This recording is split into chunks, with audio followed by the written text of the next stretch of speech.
मुझे दुख के साथ कहना पड़ता है कि इस देश के युवा जिनकी पूरी तरीके से, सिर्फ यही युवा नहीं, मैं उन पूरे भारत के 64% युवा से कहना चाहता हूं कि उनकी भविष्य को जिस तरह से अंधेर के काल कोठरी में बंद कर दिया गया है और उनके आंखों पे एक ऐसी काली पट्टी बांध दी गई है कि उनको अपना कल तक नजर नहीं आ रहा। आज ये चिल्ला रहे हैं, इनका वजह कोविड हो सकता है, किसी का वजह एग्जामिनेशन का पेपर लीक है, किसी का वजह जॉब में फर्जीवाड़ा है। अलग अलग कारणों से इस देश के हर तबके के युवा, चाहे किसी भी एग्जाम को मैं उठा लूं, चाहे रेलवे उठा लूं, बैंकिंग उठा लूं, यूपीएससी उठा लूं, जो कहते हैं कि मैं चौकीदार बन के आए थे, एक एग्जाम तक टाइम पे कंडक्ट नहीं करा सकते और एक भी एग्जाम ऐसा नहीं बीत रहा है मोस्ट ऑफ देम जिनका पेपर लीक ना हो रहा हो। तो ये हाल है इस देश का युवा का, और युवा चाहते हैं उनको लिख के कोई परमिशन देगा कि हाँ अब तुम खड़े हो तो खड़े हो जाएंगे, जिंदाबाद जिंदाबाद करेंगे, जब वो कहेगा बैठ जा, चुपचाप बैठ जाएंगे। भगत सिंह का इन्होंने फोटो लगाया, आज के युवा कहाँ है वो भगत सिंह की छवि जरा सा भी दिखा भी देते कि जो उनके साथ अन्याय हो रहा है तो उसके खिलाफ भगत सिंह बन के खड़े भी होना चाहिए ना। आप फोटो तो लगाते हैं, 10 लाख स्टूडेंट बता रहे हैं, यहाँ पे गिनती के 50 भी नहीं होंगे खड़े यहाँ पे। तो अगर आप अन्याय के खिलाफ आवाज नहीं उठाएंगे तो फिर फोटो लेके घूमिए। अम्बेडकर साहब का इन्होंने फोटो लगाया। भगत सिंह ने ये कहा है कि जब हमारे जितेंद्र सिंह बोलते हैं कि नहीं नहीं नहीं इट इज नॉट फिजिबल, अरे क्यों हम पे अन्याय हो रहा है तो उठ नहीं सकते हम?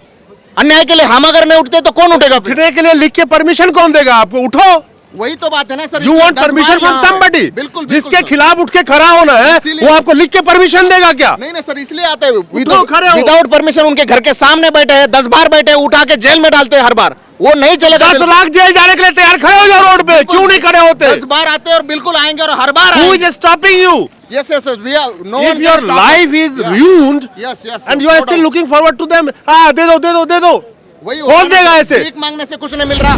जोश में होश खो दीजिएगा तब भी लड़ाई आप जीतेंगे नहीं, हार जाएंगे।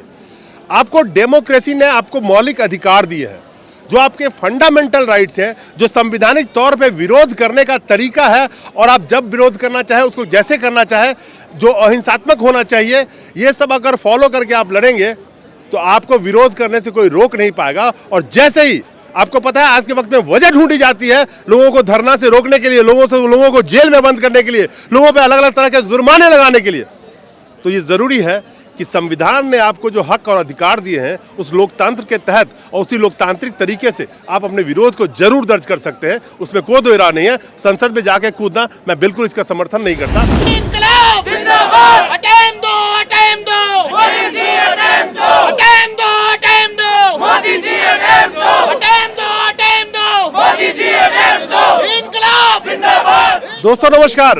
मोदी जी आजकल जहां भी सभा करने जाते हैं, किसी भी राजनीतिक भाषण में जाते हैं, तो वो कहते हैं कि देश में सिर्फ 4 जातियां आज के वक्त में है, युवा, महिला, किसान और मजदूर। उसमें से 2 जाति हमारे साथ खड़ी है, यहाँ पे महिला भी है और युवा भी है। ये वो युवा है, कोविड तो शायद किसी के जीवन से निकल भी गया होगा, कोई याद भी नहीं कर रहा होगा, लेकिन कोविड इन युवाओं के जिंदगी में एक ग्रहण लगा गया, जो ग्रहण ताउम्र इनके जिंदगी में शायद लगी रहेगी। अगर सरकार चाहे तो उस ग्रहण को हटा सकती है, लेकिन क्या इस युवा पे सरकार का ध्यान देगी? इस देश में 64% जो मौजूदा आबादी है वो युवाओं की है, और जिस युवाओं को राजनीति में टारगेट किया जा रहा है एज ए वोटर, वो युवा के भविष्य पे कोविड ने ऐसी ग्रहण लगाई, ये जिंदगी भर की तैयारी और माँ बाप के पैसे और इनके सपने सब पे ग्रहण लगा दिया। एक तो कोविड ने और उसके बाद सरकार के रवैये ने। ये सब यूपीएससी की तैयारी कर रहे थे और कोविड की वजह से एग्जाम नहीं हो सका। ये कह रहे हैं कि हमें दोबारा से अटेम्प्ट दिया जाए, लेकिन जो मोदी जी युवाओं के लिए इतनी लंबी लंबी भाषण देते हैं और महिलाओं की बात करते हैं, क्या इन युवाओं को वो मौका मिलेगा? आप लोग किस बैच से थे? हम 2020-21 के बैच 21 के थे। हाँ। क्या हुआ कि अब क्या मुश्किल क्या आई थी? सर बात वही कि आपको तो पता है कि सेकंड वेव में इतना बड़ा पैंडेमिक आया था, तो उस दौरान में इतने घर वालों में भी, घर के जो लोग थे बाकी सब कोविड के इन्फेक्शन से परेशान थे। तो दिक्कत वही थी कि उसी टाइम एग्जाम भी आया था, तो हमने जितना डीओपीटी को अप्रोच किया था, तो उन्होंने सुप्रीम कोर्ट में बोल दिया था कि you will have another chance for giving exam. मगर जब नोटिफिकेशन आया तो तब बोल दिया इट इज़ नॉट फिजिबल, और हमारा एज क्रॉस हो रहा था 2-3 दिन से। तो बात वही है कि इसके लिए हमें सुप्रीम कोर्ट जाना पड़ा। 3 केस हुआ, हर एक केस में बता दिया गया कि आप इनको show some leniency toward the UPSC aspirants, मगर 3 केस हो जाने के बावजूद भी आज तक ऑफिशियल नोटिफिकेशन नहीं निकाला जा रहा है। दिक्कत यही है कि कोविड का पूरे देश में 18 से ज़्यादा स्टेट ने सबको एज और अटेम्प्ट रिलैक्सेशन दे दिया, यानी कि अगर स्टेट पीसीएस एस्पिरेंट को अगर कोरोना का इन्फेक्शन होता है या वो मर जाते हैं या कुछ भी हो जाता है, उनको रिलैक्सेशन है, वो डिजर्व करते हैं। तो इतना शिद्दत के साथ हम कह सकते हैं कि हम भी उतना डिजर्व करते हैं। बात वही है कि हमारी बात ही नहीं सुन रहे। हम यहाँ आज ही जंतर मंतर का दिन है, ये हमारा लास्ट प्रोटेस्ट है। हमारा मानना इतना है कि हमने पूरी ताकत के साथ 10 बार सुप्रीम कोर्ट में भी खड़े हुए, यहाँ भी आ रहे, तो हम बोल रहे हैं कि हमारी बिल्कुल बुनियादी डिमांड है, मगर सरकार सुनने के लिए तैयार नहीं। हम मोदी जी को बहुत ज़्यादा एप्लीकेशन लिखे हुए, जितेंद्र सिंह को बहुत ज़्यादा एप्लीकेशन लिखे हुए, मगर कोई बात सुनने के लिए तैयार नहीं। हम जितेंद्र सिंह के घर के सामने भी बैठ चुके हैं, पुलिस आती है, उठाती है, जेल में डालती है। 10 बार आएंगे, 10 बार उठाएंगे, 10 बार जेल में डालेंगे, तो चल क्या रहा है? हमारे लिए डिसीजन क्यों नहीं हो रहा है? सवाल यह है कि इस भारत में एक संस्कृति रही है। आप देखेंगे कि जो ये बच्चे यहाँ पे खड़े हैं, जो युवा हैं, मैं कह सकता हूँ आज के वक्त में, एक सपनों के साथ जीते हैं। और सबसे बड़ी बात है कि इनके माँ बाप का सपना भी इनसे जुड़ा रहता है। जब ये उस एग्जाम में शामिल ही नहीं हो पाए और वजह रही कोविड की, और जब अलग अलग तरीके से कहीं अटेम्प्ट दिया जा रहा है अलग अलग चीज़ों में, तो इनको अटेम्प्ट क्यों नहीं दिया जा सकता? हमारे साथ एक महिला है, मैंने कहा ना कि इस देश में 4 जातियों की बात हो रही है। आप भी 2021 बैच में थी? जी हाँ, जी हाँ। मुझे थोड़ा सा आप बताइए, इस देश की जनता को पता चलना चाहिए कि किस तरह से एक मिडिल क्लास फैमिली का बच्चा आता है, एक सपना संजो के रहता है, उसके माँ बाप के सपने जुड़े रहते हैं। आज आपको क्या फील हो रहा है और आपके गार्जियंस को क्या फील हो रहे हैं? देखिए, हमारे मोदी जी है, हमें हमेशा कहते हैं कि आप आत्मनिर्भर बने, ठीक है ना। लेकिन जब आप यूपीएससी की तैयारी करते हैं, तभी आप आत्मनिर्भर के साथ साथ एक चैलेंज उठाते हैं कि आप इस परीक्षा के लिए तैयारी करेंगे। ऐसा आपको कभी बच्चा नहीं मिलेगा जो अगर उस अपने माँ बाप पे डिपेंडेंट है कि तो वो पूरे की पूरी उनके फाइनेंशियल रिसोर्सेज पे डिपेंडेंट है। एज वेल ऐसा जाइएगा, मुखर्जी नगर में जाइएगा, ना ही मिडिल क्लास लेकिन उसके नीचे के तबके के लोग भी इस परीक्षा को इतनी बड़ी अपने सपने संजोग के देखते हैं कि इसके तैयारी में जुट जाते हैं। जैसे भी पढ़ाई हो, आजकल को डिजिटल का जो ज़माना आ चुका है, लेकिन देखिए आज भी लोग किताबें खोल के पढ़ेंगे।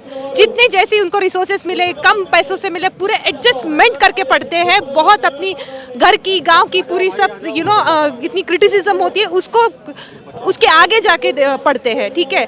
मैं भी हूँ, मैं भी जॉब करके पढ़ती हूँ, सब कुछ करती हूँ, लेकिन देखिए जब भी कोविड का समय था तभी इन्होंने पोस्टपोन करी थी एग्जाम, लेकिन वो इनफ नहीं था, क्योंकि आपके यहाँ फर्स्ट वेव सेकेंड वेव में बहुत ज़्यादा उसमें परेशानियाँ झेली हुई है। मेरे खुद के दोस्त हैं जिन्होंने सेकेंड वेव में बाजू की क्लास में बैठ के अपना अपने फीवर में पड़े हुए, लेकिन तभी भी यूपीएससी इतनी स्ट्रिक्ट हो गई थी कि उन्होंने फिर भी उस बुखार में उनको पेपर लिखने को कहा।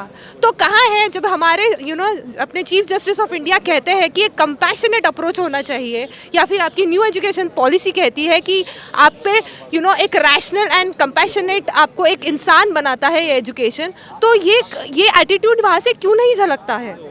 तो यही अटेम्प्ट कंपैशनेट होना चाहिए, इन्होंने कहा। क्या इस सरकार का अटेम्प्ट कंपैशनेट है कि इन युवाओं को लगे कि हाँ सरकार हमारे लिए सोच रही है? आप देखेंगे यहाँ पे इन युवाओं के चेहरे देखिए। इन्होंने राइटली कहा कि कहते हैं कि आत्मनिर्भर बनो। उस आत्मनिर्भर बनने के लिए इनके सालों की मेहनत थी, और कहीं ना कहीं दिमाग में था कि हम अटेम्प्ट करते हैं। होना ना होना एक अलग बात था, लेकिन तैयारी के बाद पूरी तैयारी कर लो और एग्ज़ाम तक ना दे पाए वो बच्चा, और सालों की मेहनत उसकी हो, तो उसके मानसिक स्थिति पे क्या गुजरेगी, ये अंदाजा आप इस बात से लगा सकते हैं। मुझे बोलना पड़ेगा, किसी देश में हर साल 10,000 से ज़्यादा स्टूडेंट आत्महत्या कर लेते हैं। उनकी मानसिक स्थिति क्या होती है, ये सिर्फ वो आंकड़े हैं जो रिकॉर्डेड है। मैं आपसे भी जानना चाहूँगा कि आप, मुझे जैसा लग रहा है कि बड़ा परेशान नजर आ रहे हैं, किस मानसिक दौर से आप गुजर रहे हैं इस वक्त, ये बताइए मुझे। मानसिक दौर की स्थिति तो ये है कि इसमें 2 इशूज हैं। एक इन्होंने कंपैसिटी अटेम्प्ट की बात की जो कोविड की वजह से, जो कि बहुत जायज़ भी लगती है। दूसरा इसमें सीसेट का भी इशूज है। सीसेट एक ऐसा पेपर है जो आप गवर्नमेंट का अगर देखेंगे, इस बार सुशील मोदी उसके चेयरमैन थे, जिनके आधार से 65% विद्यार्थी जो है वो टेक्निकल बैकग्राउंड से हैं। अब इस आधार से 35% जो बचते हैं जो नॉर्मल बचते हैं। सेस इतना हो गया सीसेट के वजह से कि मान के आप चलिए कि हिंदी माध्यम के बच्चे उसमें जाते ही नहीं है। एक सीसेट जिसके वजह से इन्होंने करने 21 में हर कोई पेपर निकाल लेता, पर क्यों नहीं निकाल पाए? वो वजह थी सीसेट भी, एक सारे वजहों में से एक वजह सीसेट भी था। सीसेट को आप कहते हैं हम 10th लेवल का पूछेंगे क्वेश्चन, लेकिन जब आप पूछते हैं IIT JEE के, नॉर्मल बच्चे जो ग्रेजुएशन करके आए तो वो IIT JEE करके नहीं आता है, और हर बच्चे संभव भी नहीं है कि वो IIT JEE करके है, क्योंकि ग्रामीण पे जैसे मैं ग्रामीण से हूँ तो मेरे पिताजी को संभव नहीं है कि वो IIT JEE कराए, क्योंकि उनके पास crore do you have any idea कितने ऐसे आपके टोटल स्टूडेंट होंगे जो अभी? सर 2020 से लेके आज तक यानी कि 4 साल हो, आपको तो पता होगा कि हर साल यूपीएससी देने के लिए 10 लाख से ज़्यादा लोग यहाँ फॉर्म भरते हैं, तो उसमें से 4.5-5 लाख तो एग्जाम हॉल में जाके एग्जाम देते हैं। बात वही कि कोरोना किसी एक बंदे के लिए नहीं था, कोरोना था तो सबके लिए था, यानी कि 10 लाख अगर 2020 में दे रहे तो 2021 में भी 10 लाख थे, तो वो अगर हम 20 लाख को भी पकड़ेंगे, अगर फॉर्म भरना या कुछ फॉर्म नहीं भर सके या कुछ एग्जाम दे ना सके, जब हम DOPT मिनिस्ट्री में जाते हैं या यूपीएससी के पास जाते हैं, आपको हमने बहुत ज़्यादा एप्लीकेशन सबमिट किए कि आई एम कोविड इन्फेक्टेड, तो आप वो हमें डाटा दीजिएगा, तो वो बोलते कि नहीं ऐसा क्यों देंगे? तो आप किसी भी हॉस्पिटल में जाओ, हर एक बंदे के पास कोविड का टेस्ट पड़ा हुआ है, सब पड़े हुए हैं, मगर ये बिल्कुल नहीं डाटा डिस्क्लोज करते। हमारा मानना है कि जैसे बाकी छात्रों के लिए जितना नुकसान था वही हमारे लिए था। मैं ये बिल्कुल शिद्दत के साथ कहता हूँ, करीबन 10 लाख से भी ज़्यादा लोग परेशान थे 2020 एंड 21 में। अगर फॉर्म सिर्फ आप 10 लाख से ज़्यादा स्टूडेंट है। मैं ये कह रहा हूँ कि मुझे एक चीज़ बताइए कि इसमें आपने झांसी की रानी की एक फ़ोटो लगा रखी है, आप बताइए, आप महिला इस फोटो को क्यों लगाया आपने? जी देखिए, मैं महाराष्ट्र से बिलोंग करती हूँ और मैंने अभी एक लास्ट 10-12 सालों से ये देखा है कि बाकी की स्टेट्स की जो एग्ज़ाम्स होती है, स्टेट सर्विसेज, ये तो नेशनल है यूपीएससी का, लेकिन जो स्टेट सर्विसेज की एग्ज़ाम है वहाँ बहुत सारे रिफॉर्म आ चुके हैं। यूपीएससी ने अभी तक वो रिफॉर्म्स अपने आप में नहीं लाई, ये बहुत शर्मनाक चीज़ है। आप सोचिएगा, हमारी स्टेट में या फिर MP में जाइए, अलाइड स्टेट्स में जाइए, वुमेन के लिए एक सेपरेट क्लॉज लगता है उनके कट ऑफ का। तो ये चीज़ अगर ये constitutional and that too UPSC is a national body, तो ये सब रिफॉर्म्स वो अपने आप में क्यों नहीं लाती? नहीं, मेरा सवाल था कि झांसी की रानी का ये फोटो आपने लगाया, इसकी क्या सिंबल दिखाना चाहती है इससे? जी, इसका ऐसा है कि ये है आपका रिप्रेजेंटेशन, कि यहाँ बस लड़के और ये सब जेंडर की कोई एक रिप्रेजेंटेशन नहीं है, यहाँ कंट्रीब्यूशन आपको लड़कियों से भी मिलेगा। ये एक प्रतीक है कि आपकी जो भी वॉइस है, being a female, being a women, and that to reflect your own social and all the career related जितने भी challenges है, इनके लिए ये प्लेटफॉर्म है जहां आप आए और आपकी वॉइस को यहाँ चलिए, मैं जानता हूँ इन्होंने एक मिनट मैं बताता हूँ, ये 3 फोटो जो इन्होंने लगाए हैं, मुझे लगता है कि एक तो झांसी की रानी जो एक नारी शक्ति का सिंबल हम कह सकते हैं। हाँ, मैं बताता हूँ, झांसी की रानी को जिन्होंने लगाया है, ये दिखाता है कि नारी शक्ति जो किसी भी अन्याय के खिलाफ जब उठ खड़ी होती है तो उसको रोक पाना मुश्किल होता है। भगत सिंह का इन्होंने फोटो लगाया, आज के युवा कहाँ है वो भगत सिंह की छवि जरा सा भी दिखा भी देते कि जो उनके साथ अन्याय हो रहा है तो उसके खिलाफ भगत सिंह बन के खड़े भी होना चाहिए ना। आप फोटो तो लगाते हैं, 10 लाख स्टूडेंट बता रहे हैं, यहाँ पे गिनती के 50 भी नहीं होंगे खड़े यहाँ पे। तो अगर आप अन्याय के खिलाफ आवाज़ नहीं उठाएंगे तो फिर फोटो लेके घूमिए। अम्बेडकर साहब का इन्होंने फोटो लगाया, अम्बेडकर साहब ये दर्शाते हैं कि आप किसी भी लोअर स्तर के हैं, कितने भी निम्न अपने आप को पैदा होते हैं, किसी भी छोटे फैमिली में पैदा होते हैं, तो अगर आप जज्बा रखेंगे तो आप उस ऊंचाई पे पहुंचेंगे जहां पे आप देश का संविधान तक लिख सकते हैं। तो ये दिखाते हैं कि आप अपने आप का, आपका मनोबल ऊंचा होना चाहिए। और लास्ट में इन्होंने शिवाजी महाराज का लगाया है, ये फिर दिखाते हैं कि अगर उठ सकते हो, अन्याय होता है तो उठ खड़े हो और चल पड़ो उस अन्याय से लड़ने के लिए। तो ये सब चीज़ें तो है आपके सामने, लेकिन इसको आपको इम्प्लीमेंट भी करना होता है। सर बात ये है कि जब हम हर एक MP के पास गए, मोर देन 150 MP के पास गए, तो डिपार्टमेंट स्टैंडिंग कमेटी का एक रिपोर्ट आया है, 112वां रिपोर्ट है वो, उसमें ये रिकमेंड कर दिया, उसमें रूलिंग पार्टी के cabinet minister as well as MPs भी है, मगर वहाँ के और बाकी पूरे इंडिया के सब जो पॉलिटिकल पार्टी है, अलग अलग पॉलिटिकल पार्टी के MPs भी है। दिक्कत वही है कि इतना सब कुछ हो जाने के बाद भी ये डिसीजन नहीं ले रहे, यानी कि आप बोलते हैं कि डेमोक्रेटिक वेलफेयर स्टेट होना चाहिए, कहाँ है डेमोक्रेटिक वेलफेयर स्टेट? और ये जो फोटो लगाए है, छत्रपति शिवाजी ने क्या बोला है कि अपने हक के लिए, अपना खुद का स्वराज होना चाहिए, अपने हक के लिए लड़ना चाहिए। भगत सिंह ने ये कहा है कि जब हमारे जितेंद्र सिंह बोलते हैं कि नहीं इट इज नॉट फिजिबल, अरे क्यों, हम पे अन्याय हो रहा है तो उठ नहीं सकते हम? अन्याय के लिए हम अगर नहीं उठते तो कौन उठेगा? उठने के लिए लिख के परमिशन कौन देगा आपको? उठो, वही तो बात है ना sir. You want permission from somebody, बिल्कुल जिसके खिलाफ उठ के खड़ा होना है वो आपको लिख के परमिशन देगा क्या? नहीं नहीं सर, इसलिए आते हैं खड़े हो। Without permission. उनके घर के सामने बैठे हैं, 10 बार बैठे हैं, उठा के जेल में डालते हैं हर बार। वो नहीं चलेगा। 10 लाख जेल जाने के लिए तैयार खड़े हो जाओ रोड पे, क्यों नहीं खड़े होते? 10 बार आते हैं और बिल्कुल आएंगे और हर बार Who is stopping you? Yes, yes, yes. We are, no If one your can stop life us. is Yeah. ruined Yes, yes, and yes, you are no still doubt. looking forward to them, हाँ दे दो दे दो दे दो, वही कौन देगा ऐसे? भीख मांगने से कुछ नहीं मिल रहा, हक की लड़ाई है, इसलिए रास्ते पे आ रहे हैं। वो आपकी हक की लड़ाई लड़ेगा कौन? मैं लड़ूंगा। हम लड़ रहे हैं सर। बात वही है कि ये लोग हमारी बात ही नहीं सुन रहे, वही दिक्कत हो रही है सब। हम बिल्कुल पूरी कोशिश के साथ लगे हुए। देखिए बहुत ही मुझे दुख के साथ कहना पड़ता है कि इस देश के युवा, जिनकी पूरी तरीके से, सिर्फ यही युवा नहीं, मैं उन पूरे भारत के 64% युवा से कहना चाहता हूं कि उनकी भविष्य को जिस तरह से अंधेर के काल कोठरी में बंद कर दिया गया है और उनके आंखों पे एक ऐसी काली पट्टी बांध दी गई है कि उनको अपना कल तक नजर नहीं आ रहा।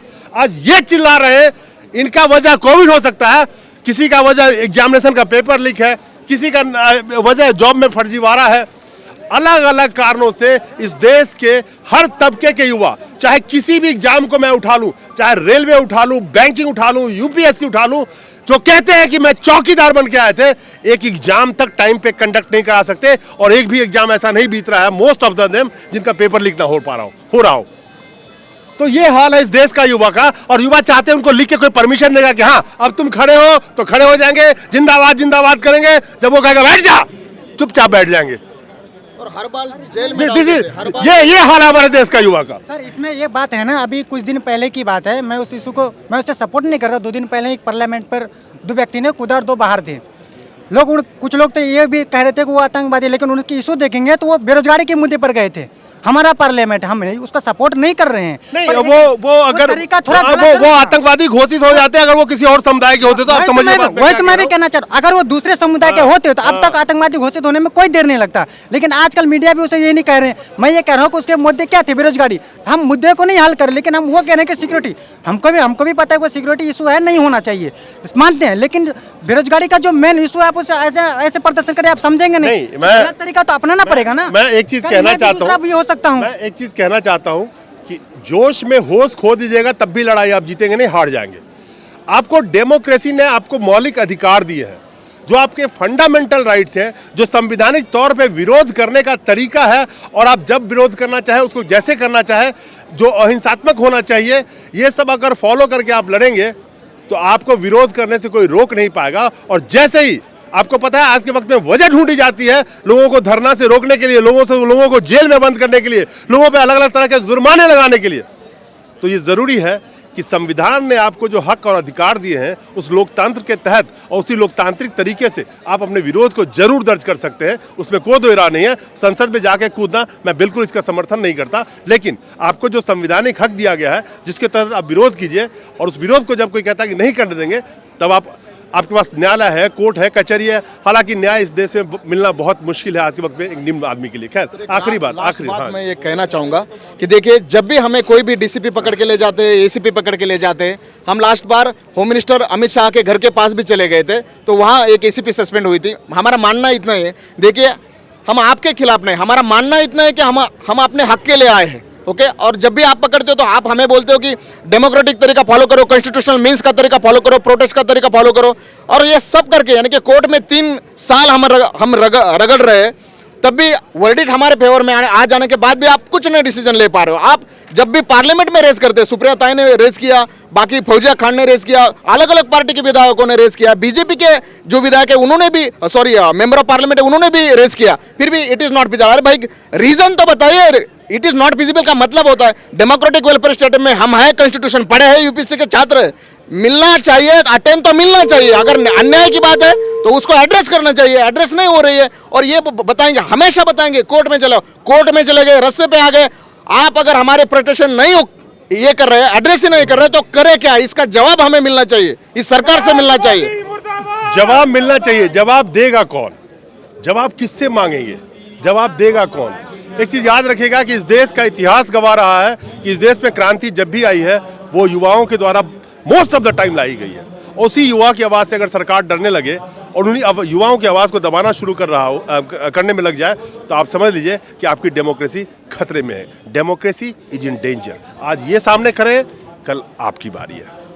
नमस्कार।